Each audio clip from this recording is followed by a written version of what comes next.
अस्सलामुअलैकुम। 9th class biology chapter number 10 reproduction in plant. इससे पहले हमने सेक्सुअल रिप्रोडक्शन पढ़ा है, आज हम सेक्सुअल रिप्रोडक्शन पढ़ेंगे। ठीक है,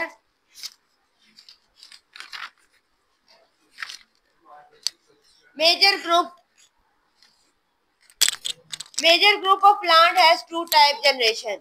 जो प्लांट है, ज्यादातर प्लांट जो होते हैं उनके जो मेजर ग्रुप्स है पौधों के, उनमें दो तरह की क्या होती है, जनरेशन पाई जाती है during sexual reproduction. Sexual reproduction के दौरान उनमें दो तरह की जनरेशन पाई जाती है, विच कम वन आफ्टर द अदर, जो एक के बाद दूसरी आती है, पहले एक और फिर दूसरी। These are sporophyte generation and gametophyte। मैंने आपको एक दफा पढ़ाया था कि एक में गमेट्स बनते हैं और एक में स्पोर्स बनते हैं। जिसमें स्पोर्स बनेंगे वो स्पोरोफाइट और जिसमें गमेट्स बनेंगे वो gametophyte. Sporophyte generation produce spores. Sporophyte generation वो जनरेशन है जो स्पोर्स बनाती है और ग्रो करके उससे आगे क्या बना देती है, नई गमेटोफाइट जनरेशन। ठीक है, स्पोरोफाइट जनरेशन पहले क्या करती है, प्रोड्यूस करती है स्पोर जो ग्रो करते हैं और नए गमेटोफाइट जनरेशन बना देती है। फिर वो जो गमेटोफाइट जनरेशन है वो फिर गमेट्स बनाएगा which unite and make the new, और वो इकट्ठे होकर दोबारा स्पोरोफाइट बना देंगे। ठीक है, पहले मैंने आपको बताया कि स्पोरोफाइट जो है वो देखो, स्पोरोफाइट इकट्ठी होगी और बनाए क्या बनाएगी, गमेटोफाइट।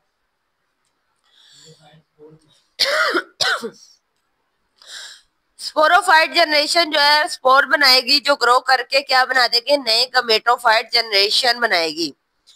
पहले स्पोरोफाइट था, उसने क्या बनाया, स्पोर्स बनाए, स्पोर्स ने क्या बना दिया उसे, गमेटोफाइट जनरेशन। अब ये जनरेशन है ये आगे क्या प्रोड्यूस करेगी, गमेट्स बनाएगी। दो गमेट्स, फीमेल और मेल, दोनों को आपस में यूनाइट करना है, इकट्ठा करना है, और फिर क्या हो जाएगा, इससे दोबारा क्या बनेगा, न्यू स्पोरोफाइट जनरेशन।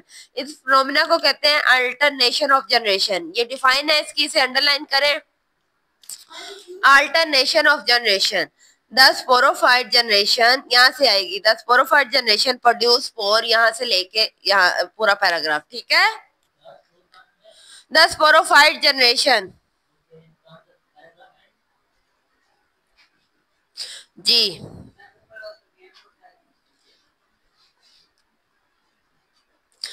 जब ये स्पोरोफाइट जनरेशन जो कि डिप्लॉयड है, डिप्लॉयड डाई मीन टूथ, जिसमें दो क्या पाए जाते हैं, दो पेयर क्रोमोसोम के पाए जाते हैं, उसे क्या कहते हैं, डिप्लॉयड। ठीक है, और हैप्लॉयड जिसमें सिंगल क्रोमोसोम पाया जाता है।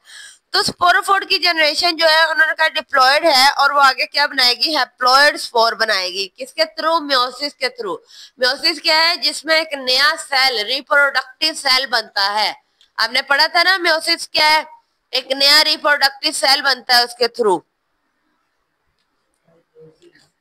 तो स्पोरोफाइट जनरेशन जो पहले खुद क्या है, स्पोरोफाइट क्या है, डिप्लॉयड है। डिप्लॉयड बाद में क्या बना देगी, हैप्लॉयड स्पोर बनाएगी म्योसिस के थ्रू।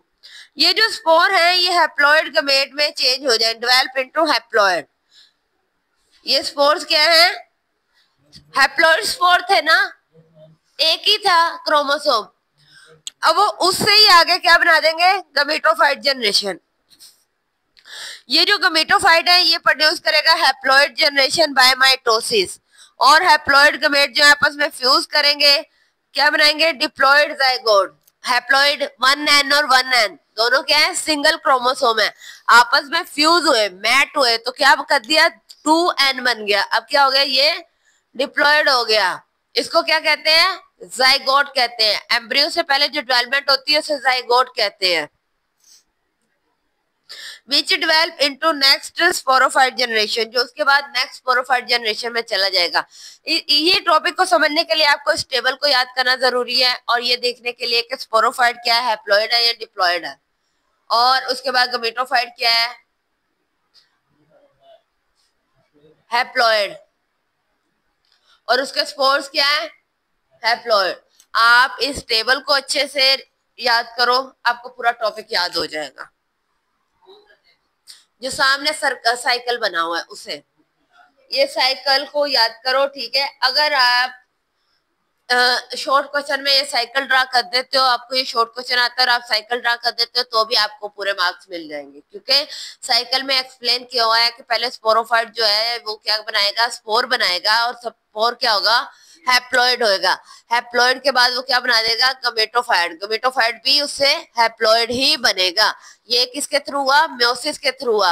आगे माइटोसिस होगी, उसमें मेल और फीमेल जो दोनों क्या है, हैप्लॉइड है, दोनों आपस में फ्यूज करेंगे तो जाइगोट बनेगा, जो क्या होगा, डिप्लॉयड होएगा। और ये क्या है, माइटोसिस, और इससे फिर स्पोरोफाइट, और ये साइकिल यूं ही चलता जाएगा, कंटिन्यू रहेगा।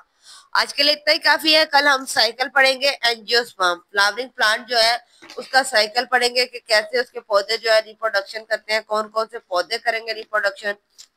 पार्ट ऑफ फ्लावर कल पढ़ेंगे, फिर स्टेजेस ऑफ लाइफ साइकिल पढ़ेंगे। आज के लिए इतना काफी है, शुक्रिया, अल्लाह हाफिज़।